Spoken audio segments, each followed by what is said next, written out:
দেখা যাচ্ছে। আসসালামু আলাইকুম ভাই, ভালো আছেন? কি নাম আপনার? মোহাম্মদ পরশ আলী। পরশ ভাই, এই গরুগুলো আপনার? হ্যাঁ, কয়টা গরু আনছেন? 4টে। এই সিরিয়ালে 4টা। এটা কি জাতের গরু ভাই? এটি দেশাল গরু। চারোটাই দেশাল গরু। মানে কি দাম চাচ্ছেন, কি হলে বিক্রি করবেন এগুলো? এটা দাম চাইতেছি 280। 280 দাম চাচ্ছেন, কত হলে বিক্রি করবেন? 190, 180। এরকম হলে বিক্রি করবেন। তারপরের গরুটা, এইগুলো তো দেশালি, সব দেশাল। এইটা তারপরটা কত হলে বিক্রি করবেন, কি দাম চাচ্ছেন? ওটা 200 হলে বিক্রি করবো। 200 হলে বিক্রি করবেন। তারপরে কালো গরুটা, ওটাও 200 হলে বিক্রি করবো। এই দুইটা সেম দাম। তারপর ওই যে পাশে ওইটা ওটা 220। 220। এগুলো প্রত্যেকটার কি দাঁত হয়েছে?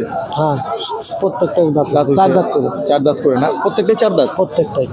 এগুলো কিরকম ওজন হবে ভাই? ক্রিকেটটার 5.5 মণ হবে। এটা 5.5 মণ হবে। 5.5 মণ হবে। তারপরেটা কিরকম হবে? এটা 6 মণ, 6.5 মণ হবে।